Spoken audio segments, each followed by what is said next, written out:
ഒരു കാര്യം തീവ്രമായി ആഗ്രഹിക്കുന്നുവെങ്കിൽ അത് സഫലമാക്കാൻ വേണ്ടി പ്രപഞ്ചം മുഴുവൻ നിങ്ങൾക്ക് വേണ്ടി കൂടെ നിൽക്കും. ഞാനല്ല ഇത് പറഞ്ഞത്, ബ്രസീലിയൻ എഴുത്തുകാരനായ പൗലോ കൊയ്ലോയുടെ വാക്കുകളാണ്. എനിക്കിന്നൊരു സ്പെഷ്യൽ ഗസ്റ്റിൻ്റെ അറൈവലുണ്ടായിരുന്നു. അവർ റിസർവേഷൻ എടുക്കുന്ന സമയത്ത് ഒരു 1 വീക്ക് മുമ്പ് തന്നെ നമ്മളുടെ അടുത്ത് പറഞ്ഞിട്ടുണ്ടായിരുന്നു അദ്ദേഹത്തിൻ്റെ ഗേൾ ഫ്രണ്ടുമായിട്ടാണ് വരുന്നത്. അപ്പോൾ ഗേൾ ഫ്രണ്ടിൻ്റെ ബർത്ത്ഡേ ആണിന്ന്. അന്ന് തന്നെ അദ്ദേഹത്തിന് ഗേൾ ഫ്രണ്ടിനെ ഒന്ന് പ്രപ്പോസ് ചെയ്യണം എന്നുള്ളത്. അതിന് വേണ്ടുന്ന എല്ലാ അറേഞ്ച്മെൻറ്റ്സ് കാര്യങ്ങളെല്ലാം നമ്മൾ നേരത്തെ തന്നെ ചെയ്തു വെച്ചിട്ടുണ്ടായിരുന്നു. അപ്പോൾ വരുന്ന സമയത്ത് സാറ് നമ്മുടെ അടുത്ത് പറഞ്ഞു ഇന്ന് ആളുടെ ബർത്ത്ഡേ ആണെന്നുള്ളത്. അപ്പം ഞാൻ അവരോട് പറഞ്ഞു, നിങ്ങൾ നേരത്തെ എന്തെങ്കിലും ഒരു ഇൻഫർമേഷൻ തരുവാണെന്നുണ്ടെങ്കിൽ ഞങ്ങൾ റൂംസ് ഡെക്കറേഷൻസോ കേക്കോ അറേഞ്ച് ചെയ്യും എന്നുള്ളത്. പക്ഷേ സർപ്രൈസ്ലി നമ്മളെല്ലാം നേരത്തെ തന്നെ അറേഞ്ച് ചെയ്ത് വെച്ചിട്ടുണ്ടായിരുന്നു. റൂംസ് ഡെക്കറേറ്റ് ചെയ്തു, ഫ്ലവർ ബെഡ് ഡെക്കറേഷൻസ് കൊടുത്തു, നല്ല പൂവുകളൊക്കെ വെച്ചിട്ട്. ഗസ്റ്റ് ഭയങ്കര ഹാപ്പി ആയിരുന്നു അത് കണ്ടപ്പം. അവർ സെലിബ്രേഷൻ വെളിയിൽ വേണ്ടിയിട്ടായിരുന്നു പ്ലാൻ ചെയ്തത്. അതാണ് ഞാൻ പറഞ്ഞത്, നല്ല മഴ കാരണം നമ്മളൊന്ന് ഭയന്നിരുന്നു. ഇത് നമ്മുടെ ഡുങ്കുരി മാമു കണ്ടില്ലേ, എന്ത് രസമാണ് കാണാൻ. ഇതെൻ്റെ ഫ്രണ്ട് മറ്റൊരു ഫ്രണ്ടിനെ ട്രോൾ ചെയ്താണ് ഇപ്പോൾ കണ്ടത്. ഇത് അവരുടെ ക്യാൻഡിൽ ലൈറ്റ് ഡിന്നറിനും ബർത്ത്ഡേ കേക്ക് കട്ട് ചെയ്യാനുള്ള ആ ഒരു ടേബിൾ അറേഞ്ച്മെൻറ്റ്സും ആണ്. ഇത് നമ്മുടെ റെസ്റ്റോറൻറ്റ് ക്യാപ്റ്റനാണ്.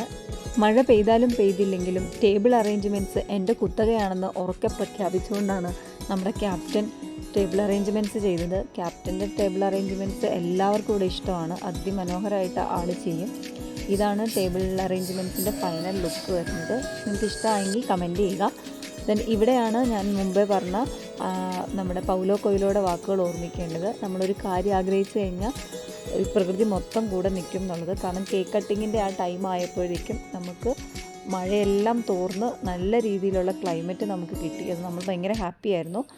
ആൻഡ് ലാസ്റ്റ് നമുക്ക് ഗസ്റ്റ് വന്നു, കേക്കൊക്കെ കട്ട് ചെയ്തു. അപ്പോൾ കേക്ക് കട്ട് ചെയ്യുന്നതിന് മുമ്പ് തന്നെ ഒരു 1 hour മുമ്പ് തന്നെ എന്നെ അദ്ദേഹം വിളിച്ചിട്ട് ഒരു റിങ് എൻ്റെ കയ്യിൽ തന്നിട്ടുണ്ടായിരുന്നു, സർപ്രൈസായിട്ട് പ്രപ്പോസൽ ടൈമിൽ കൊടുക്കാൻ വേണ്ടിയിട്ട്. അപ്പം കേക്കൊക്കെ കട്ട് ചെയ്ത് മാം ഒട്ടും എക്സ്പെക്റ്റ് ചെയ്യാത്ത രീതിയിൽ തന്നെ നമ്മൾ ഡെക്കറേഷൻസ് ചെയ്തു. പുള്ളിക്കാരനാണെങ്കിലും നല്ല ഒരു സർപ്രൈസ് കൊടുത്തു. മാം ഒരുപാട് ഹാപ്പി ആയിരുന്നു. പിന്നെ നമ്മളുടെ അടുത്ത് നേരത്തെ തന്നെ സാറിൻ്റെ ഒരു റിക്വസ്റ്റ് ഉണ്ടായിരുന്നു, വിൽ യു മാരി മീ എന്ന് പറഞ്ഞിട്ട് ഒരു ബോർഡൊക്കെ ക്രിയേറ്റ് ചെയ്യാമോ എന്നുള്ളത്. അപ്പം നമ്മൾ ആ അറേഞ്ച്മെൻറ്റ്സ് ഒക്കെ ചെയ്ത് വെച്ചിട്ടുണ്ടായിരുന്നു. പെട്ടെന്ന് തന്നെ ആളുടെ പ്രപ്പോസൽ റിവീൽ ചെയ്തു. മാം ഭയങ്കരമായിട്ട് സർപ്രൈസ് ആയിരുന്നു ആ കാര്യത്തിലും. അപ്പോൾ അവർ യെസ് പറഞ്ഞു. ആ ഹാപ്പിനെസ്സിൽ ആൾ നമ്മളുടെ അടുത്ത് ചോദിക്കുന്നുണ്ട്, നിങ്ങൾ യെസ് കേട്ടോ എന്നുള്ളത്.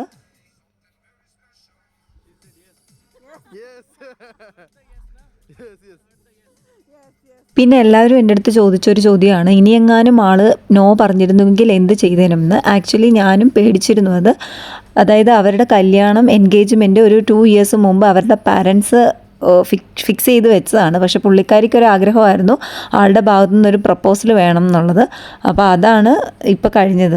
ഒരു ബർത്ത്ഡേക്ക് എന്നതൊരു സർപ്രൈസായിട്ട് കൊടുത്തു. പിന്നെ വേറെയും ഗിഫ്റ്റ് കാര്യങ്ങളൊക്കെ ആൾ മാമിന് കൊടുത്തിട്ടുണ്ടായിരുന്നു. പിന്നെ നമുക്ക് ഇസ്രായേലിൽ നിന്നുള്ള ഒരു ഗ്രൂപ്പ് ഗസ്റ്റ് ഉണ്ടായിരുന്നു. അപ്പോൾ അവരുടെ ഈ ഒരു സെലിബ്രേഷൻ്റെ ആ സമയത്ത് അവർ ഫുഡ് കഴിക്കാൻ ഇറങ്ങി വന്നപ്പോൾ അവരെ വിഷ് ചെയ്തു. അപ്പോൾ അത് അവർക്ക് ഭയങ്കര സന്തോഷമായിരുന്നു. അപ്പോൾ അവരുടെ വൈന് കാര്യങ്ങളെല്ലാം ഇസ്രായേലിലുള്ള ഗ്രൂപ്പ് ഗസ്റ്റുമായിട്ട് അവർ ഷെയർ ചെയ്ത് അവരുടെ ആ ഒരു സന്തോഷം അവർ ആ സമയം പങ്കുവച്ചു. അപ്പോൾ അവർ ബ്ലെസ്സിങ്സും വിഷസും ഒക്കെ ഗസ്റ്റിനെ അറിയിച്ച് ഗസ്റ്റ് ഭയങ്കര ഹാപ്പിയായിരുന്നു. അപ്പോൾ അവരുടെ ഈ ഒരു സന്തോഷവും കരുതലും ഒക്കെ ലൈഫ് ലോങ് ഉണ്ടാവട്ടെ എന്ന് നമ്മളും ആത്മാർത്ഥമായിട്ട് പ്രാർത്ഥിക്കുന്നു. ഒരുപക്ഷെ ഇവരുടെ സ്നേഹം അത്രയ്ക്ക് സ്ട്രോങ് ആയതുകൊണ്ടായിരിക്കാം പ്രകൃതിയും നമ്മളോട് കൂടെ തന്നെ നിന്നത്. സത്യത്തിൽ മഴയൊരു യാത്രയാണ്. ചിലർക്കത് വരവാണ്, ചിലർക്ക് തിരിച്ചുപോക്കും, ചിലർക്ക് മാത്രം അത് കാത്തിരിപ്പിൻ്റെ പൂർണ്ണതയാണ്. അപ്പോൾ അടുത്ത വീഡിയോയിൽ കാണുന്നത് വരെ ബൈ.